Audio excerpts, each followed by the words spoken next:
안녕하세요. 수학의 모든 것의 강창호쌤입니다.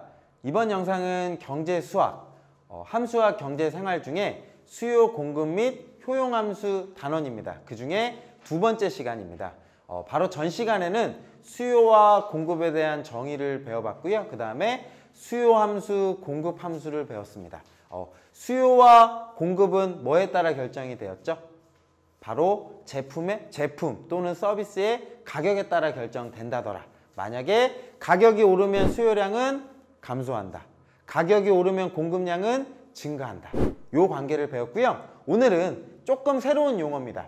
효용이라는 단어를 배우게 될 거고요. 그리고 효용 함수에 대해서 공부해 보도록 하겠습니다. 강의 준비되셨나요? 그러면 시작하도록 하겠습니다.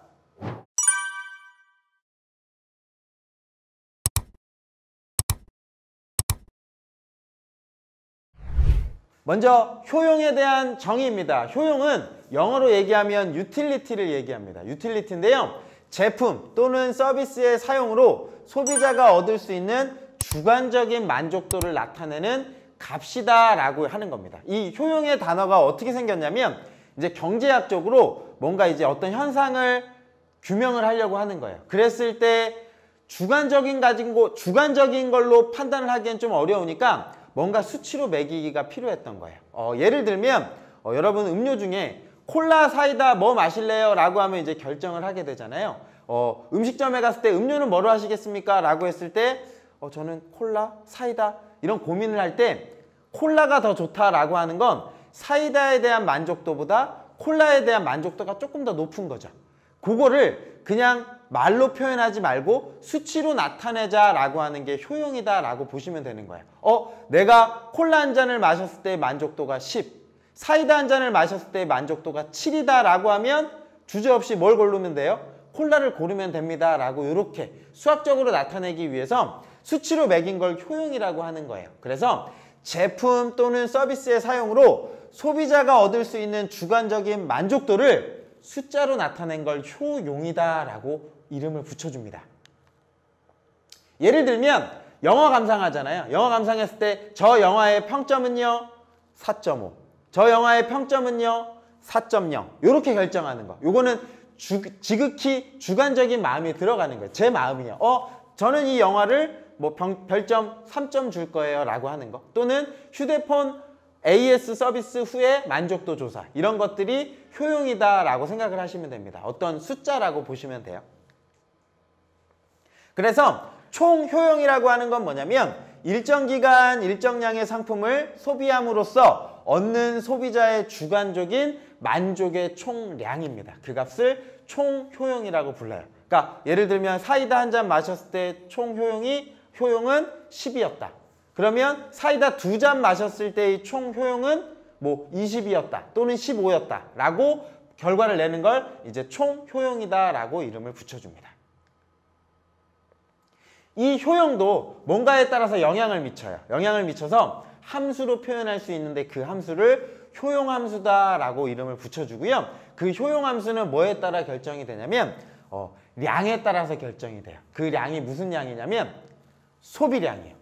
예를 들면 요 곡선이 이제 그 효용 함수, 효용 곡선이다 라고 이름을 붙여줄 건데 여기 글자가 잘 안 보이죠? 여기는 뭐가 되는 거냐면 소비량이에요. 그리고 이건 총효량이라고 써 있어요. 총효용이라고 써 있는데 효용이 뭐다? 저의 만족도예요. 만족도 수치. 가령 예를 들면 이런 거예요. 뭐냐면 제가 사이다 한 잔을 먹었어요 라고 했을 때 한 잔 마셨을 때의 총 효용은 10입니다 라고 이렇게 결정이 되는 거예요. 그리고 제가 2잔 마셨어요. 사이다를 2잔 마셨어요 라고 하면 효용은 신기합니다. 곡선이 어떻게 그려졌냐면 증가긴 한데 이렇게 내려가요. 증가긴 하는데. 그래서 2잔 마셨을 때 만족도는 원래 한 잔 마셨을 때 10이니까 2잔 마시면 20이 돼야 되는데 그게 그렇지 않다더라고 하는 거예요. 그래서 여기가 18입니다 라고 만족도가 조금 떨어지는 거. 그런 거 있잖아요. 제가 무지하게 더울 때 사이다 한 잔은 엄청 가치가 있잖아요. 그래서 조금 덜 말라지면 다음 한 잔에 대한 만족도는 좀 어떻게 돼요? 줄어드는 거예요. 그래서 이런 곡선이 만들어져요. 요거를 뭐라고 부르냐면 총효용, 효용 함수, 효용 곡선이다 라고 이름을 붙여줍니다. 그래서 여기 개념까지 캡처 노트 보고 가겠습니다.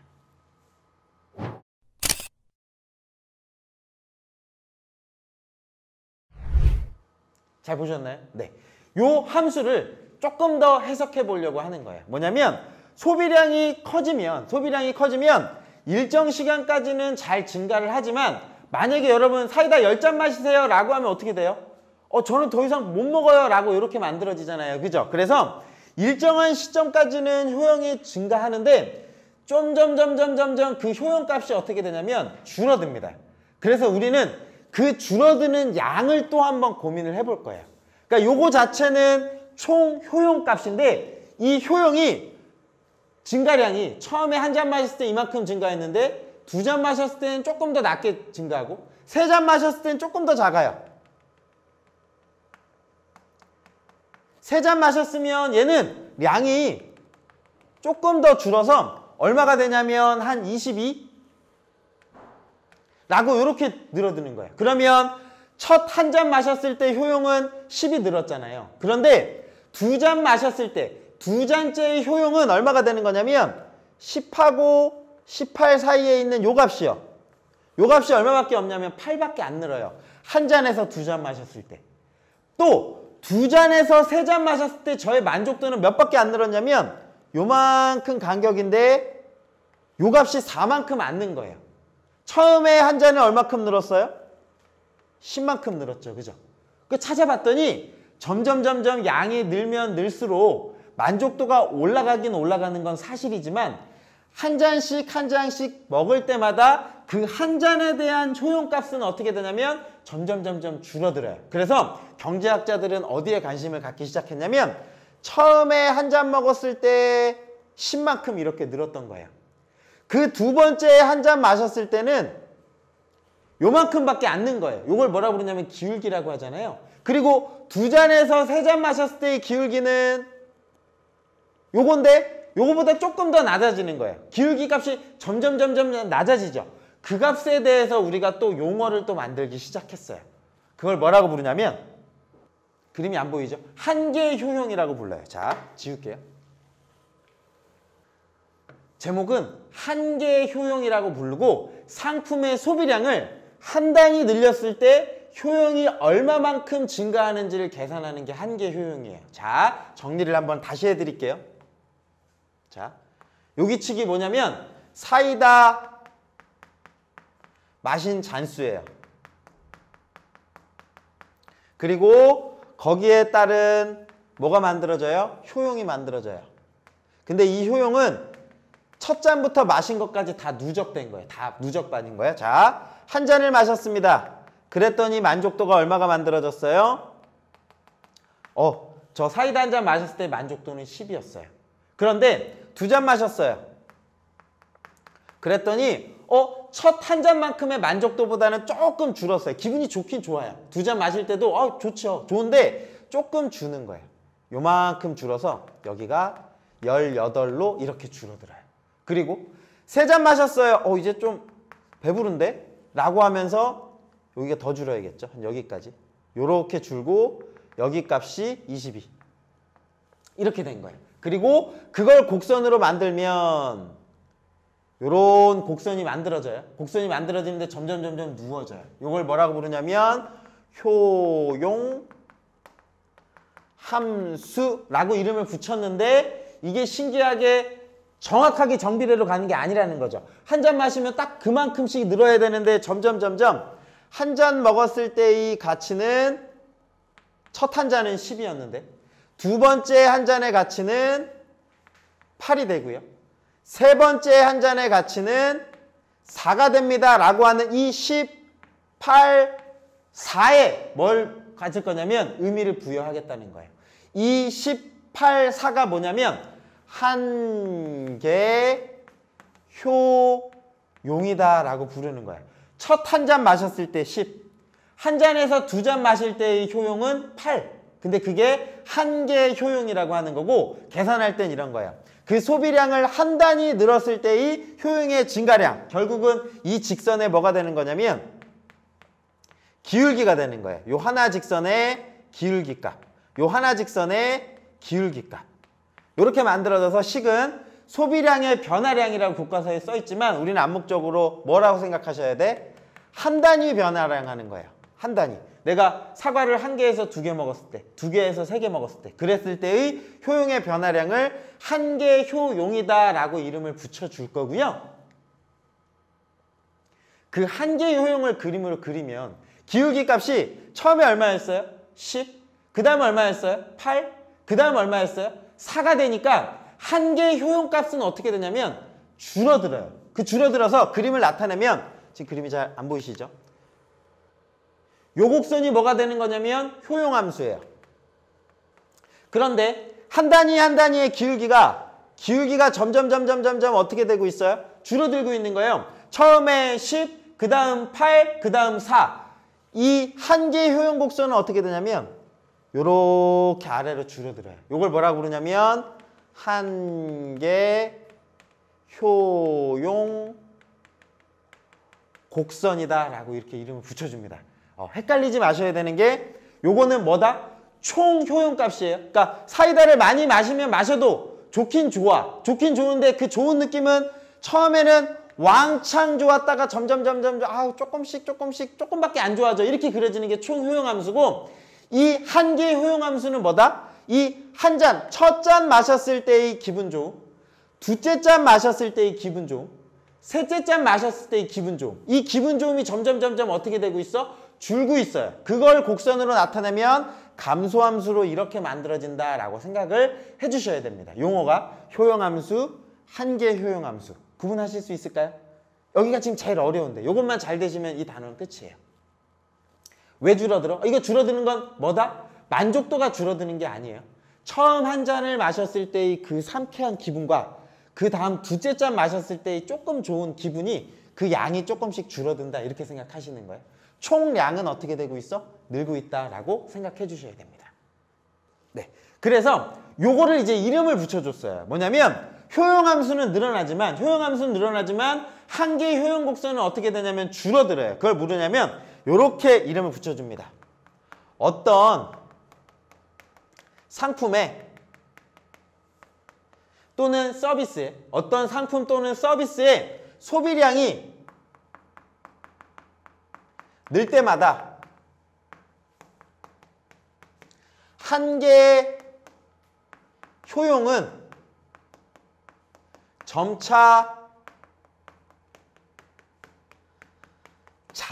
작아진다라고 말할 수가 있어요. 실질적으로 그렇겠죠. 그죠? 물론 아닌 경우도 있긴 있어요. 그런 경우가 대표적인 게 제가 찾아보니까 도박은 그렇지 않대요. 도박은 그렇지 않은데 그거는 경제랑 제외잖아요. 일반적인 경제 현상, 일반적인 사회 현상에서는 우리가 많으면 많을수록 좋긴 하지만 그 만족도는 조금씩 줄어든다라고 하는 거예요. 이걸 뭐라고 부르냐면 여러분 꼭 알아놓으셔야 돼요. 뭐냐면 한 개의 효용 체감의 법칙이라고 이름을 붙여줍니다. 이걸 누가 생각했냐면 독일의 경제학자였나 봐요. 고센이라는 사람이 만들었다라고 해서 고센의 1법칙이라고도 이름을 붙여줘요. 근데 이거는 교과서에는 안 나와 있더라고요. 제가 여러분과 같이 공부 지금 되게 열심히 하고 있거든요. 그래서 한계효용 체감의 법칙, 고센의 1법칙이다더라라고 추가적으로 알아놓으시면 돼요. 아마 대학 경제학에서는 고센의 1법칙이라고 배우나 봐요. 어쨌든 중요한 건 의미입니다. 우리가 지금 하는 건 이게 늘수록 얘는 이렇게 줄어들어요 라고 생각해 주셔야 돼요. 자, 여기까지 강의 노트 보고 가겠습니다.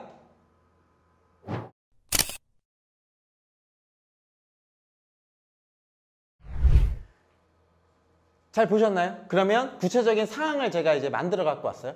아주 더운 여름날 음료수를 마실 거예요. 저는 아까 사이다를 예로 드렸죠. 예를 들면 사이다를 안 마셨을 때는 총 효용은 뭐라고요? 저의 만족도를 수치로 나타낸 거예요. 별점 준 거예요. 별점 부여한 거.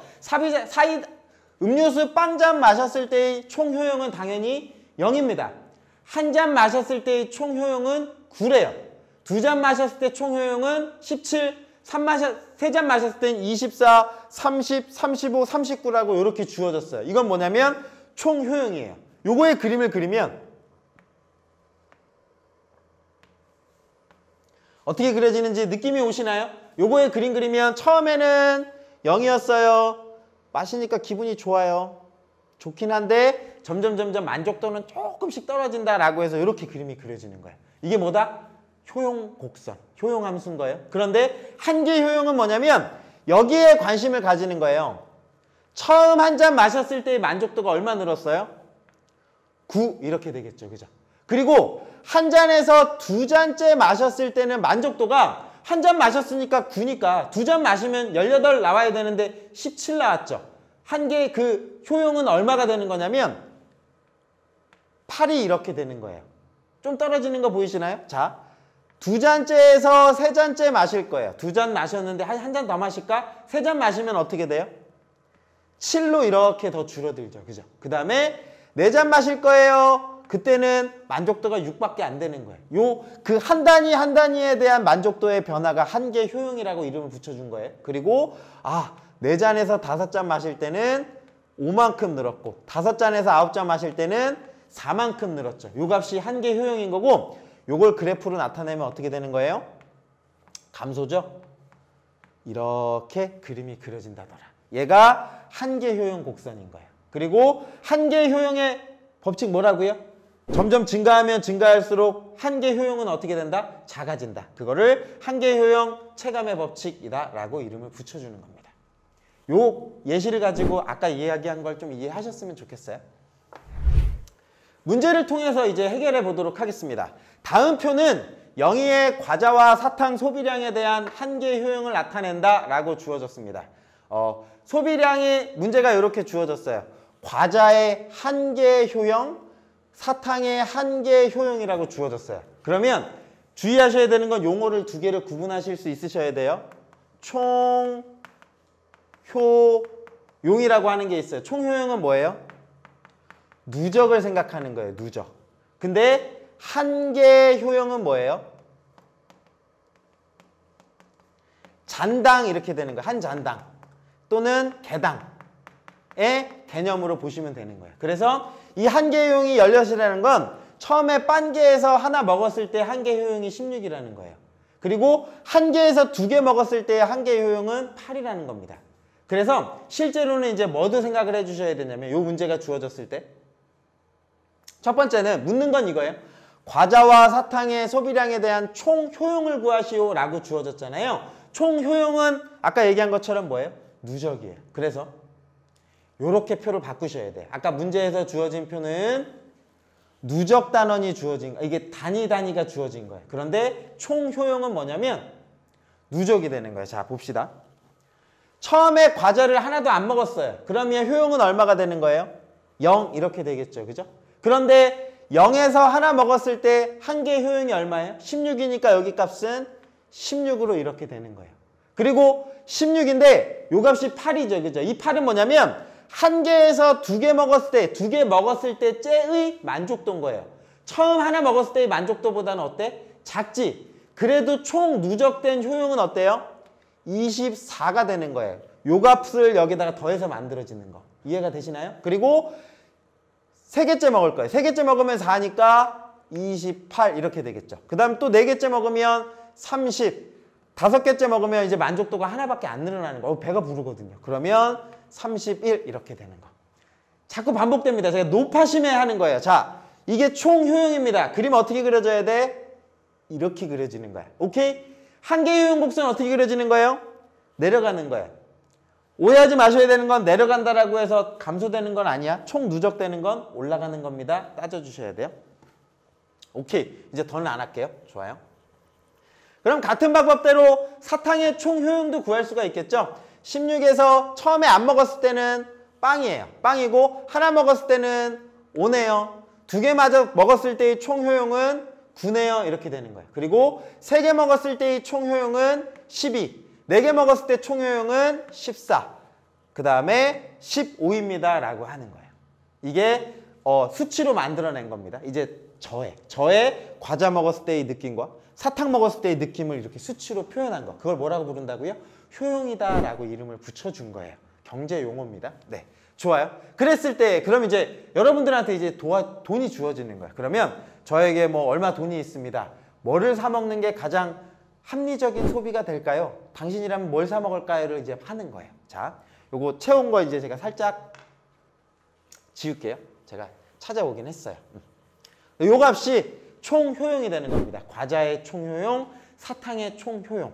이렇게 주어져 있고요. 제가 그 교과서 그 해설이 바로 밑에 있잖아요. 해설을 보면 요 표가 안 주어져 있고 2번에 대한 해설이 주어진 것 같아요. 제 생각에는 1번 답은 이렇게 써주시는 게 맞을 것 같아요. 과자와 사탕의 총 효용을 구하시오라고 했으니까 각각의 총 효용을 쓰는 게 맞아요. 그래서 이렇게 일단은 1번 답은 이렇게 생각해 주세요. 그리고 2번 문제를 보도록 할게요. 2번 문제는 이제 이거예요. 과자와 사탕 한 개가 가격이 각각 100원이에요. 각각이요. 똑같아요. 그랬을 때 500원으로 합리적인 소비를 하기 위해서는 과자와 사탕을 몇 개씩 소비해야 될까요? 이제 문제가 주어졌습니다. 500원이 주어졌어요. 그러면 여러분이라면 뭐 사 먹을까요? 저는 과자를 좋아하니까 과자 5개. 이럴 수도 있을 거고요. 저는 사탕을 좋아하니까 사탕 5개. 이럴 수도 있을 거고요. 저는 뭐 사탕은 오래 먹으니까 과자 4개, 사탕 하나? 이걸 이제 어떻게 결정을 해야 되는지 효용을 가지고 이제 매기자는 겁니다. 그럼 이제 앞에 그림으로 다시 올게요. 자, 요 상황이 주어졌어요. 각각의 총 효용이 주어졌습니다. 이제 저는 이제 100원 가지고 이제 총 가격이 하나당 100원이고 총 얼마가 있냐면 500원으로 있어요. 500원 가지고 지출을 하겠습니다. 그러면 여러분 다 처음에 뭐 살 건가요? 5개를 사야 돼요. 5개를 사는데 처음에 과자 하나 샀을 때가 사탕 하나 샀을 때보다 효용이 훨씬 더 좋잖아요. 그러니까 저는 과자 1개를 샀어요. 과자 1개를 샀고요. 첫 번째. 두 번째는 뭐를 살 거냐면 두 번째를 과자 샀을 때 과자 효용은 16인 게 아니에요. 두 번째 과자를 사면 그 효용은 8이 되는 거예요. 근데 그 8이 또 뭐보다 크냐면 사탕 1개 샀을 이 5보다는 8이 더 커요. 그러니까 이 경우에는 어떻게 쓰냐면 저는 또 과자를 살 거예요. 이렇게 할 거예요. 왜냐면 요 8과 5 중에 결정해라 라고 하면 저는 이게 만족도가 더 높거든요. 이렇게 산 거예요. 그리고 세 번째, 지금 200원어치 산 거죠. 세 번째 뭐 살까요? 라고 하면 과자 3개째에 대한 만족도는 4인 거예요. 이건 이미 이제 앞에서 산 거죠. 그러면 이 사고 사탕 1개를 샀을 때의 만족도는 5잖아요. 그러면 세 번째 살 거는 뭐를 사야 될까요? 과자보다는 사탕에 대한 만족도가 더 높으니까 사탕 1개를 사겠죠. 오케이. 세 번째는 이걸 이렇게 딱 사는 거예요. 그럼 이제 네 번째입니다. 네 번째는 뭘 살까요? 라고 하면 사탕을 사거나 과자를 사거나 사탕을 사거나 만족도가 어때요? 똑같죠. 그죠? 아무거나 먼저 사도 상관없어요. 이때는 뭐 여기서는 이제 2개로 갈리는 거예요. 뭐냐면 사탕 1개 또는 과자 1개. 여기서 결정을 해야겠죠. 결정을 하는데 보세요. 과자 하나 먹고 나면 그 다음에 만족도는 2로 떨어지죠. 사탕 하나 먹고 나면 그 다음에 만족도가 3이 되죠. 그러면 다음번에는 얘가 만족도가 더 높아지잖아. 그래서 저는 요걸 먼저 선택을 할 거예요. 왜냐하면 나중에 이 2하고 3 중에 얘를 먼저 선택을 할 수 있도록. 그래서 저는 여기에서는 사탕 1개를 살 거예요. 이렇게 샀어요.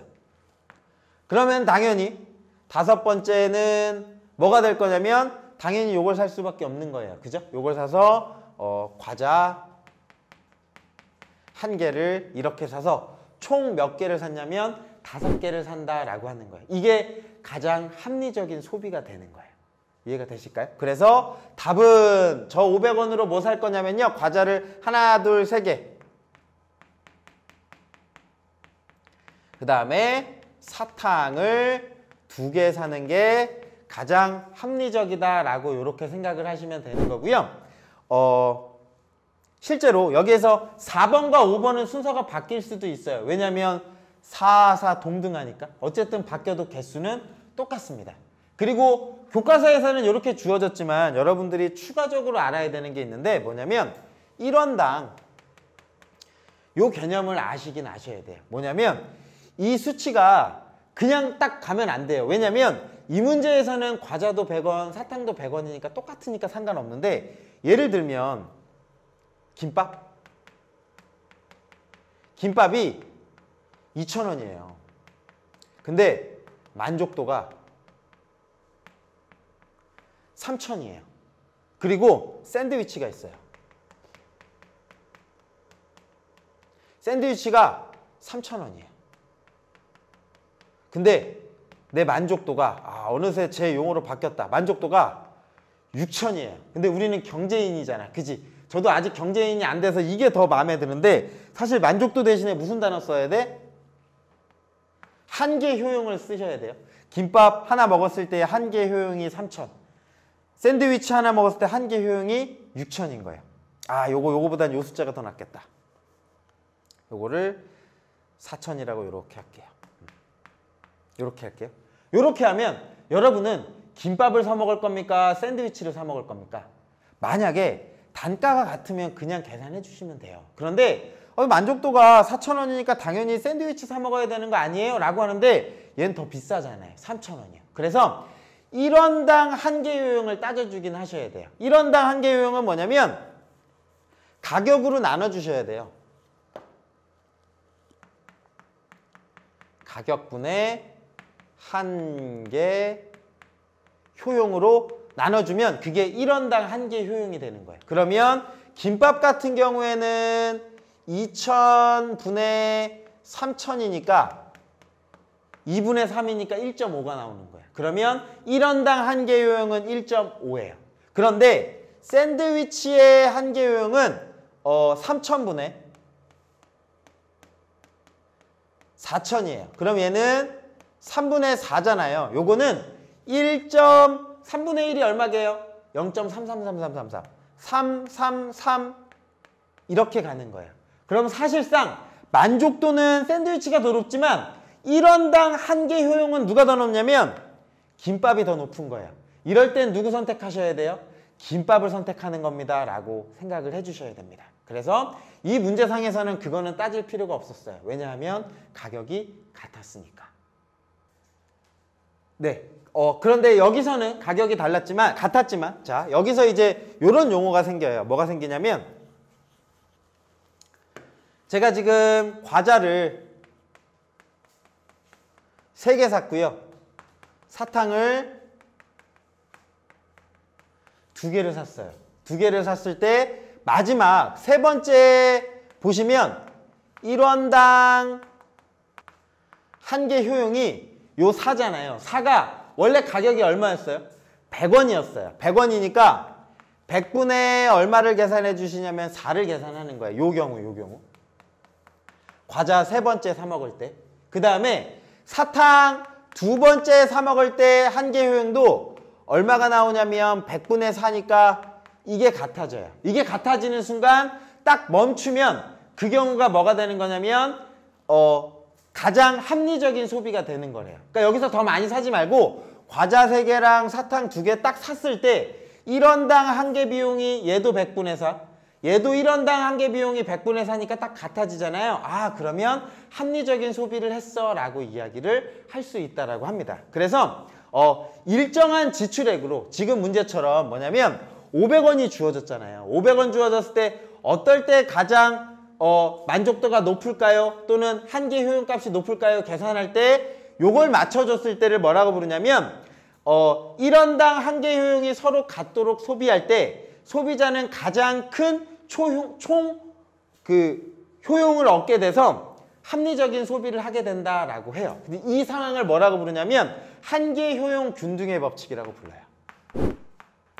얘는 고센의 2법칙이라고 부른답니다. 아까 앞에서 얘기했던 한계 효용 절감의 법칙이 있었잖아요. 그죠? 근데 그게 1법칙이었고요. 얘가 고센의 2법칙이다 라고 이름을 추가로 부른다라고 합니다. 그래서 요 문제를 토대로 여러분이 한계 효용 균등의 법칙을 이해하셨으면 좋겠습니다.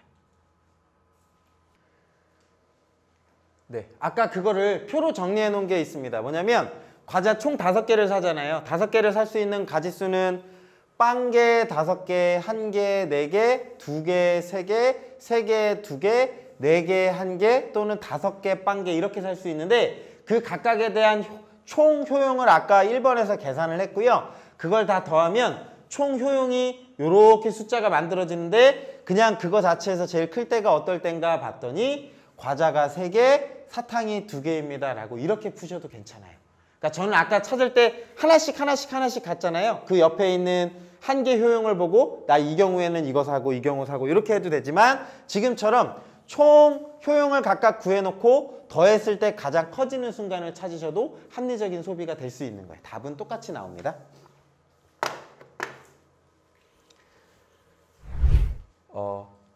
여기까지가 뭐에 대한 설명이었냐면 총 효용, 그 다음에 한 개의 효용에 대한 개념이었어요. 뒤에 보시면 그 기대 효용이랑 여러 가지 또 개념이 나오는데 여기가 제가 앞에를 조금 이제 깊게 설명을 하다 보니까 좀 길어지잖아요. 그죠? 그래서 하나로 더 나눌게요. 여러분 지루해하지 마시라고. 그래서 요 단원에서는 딱 이 강의에서는 기억 꼭 해주셔야 돼요. 뭐다?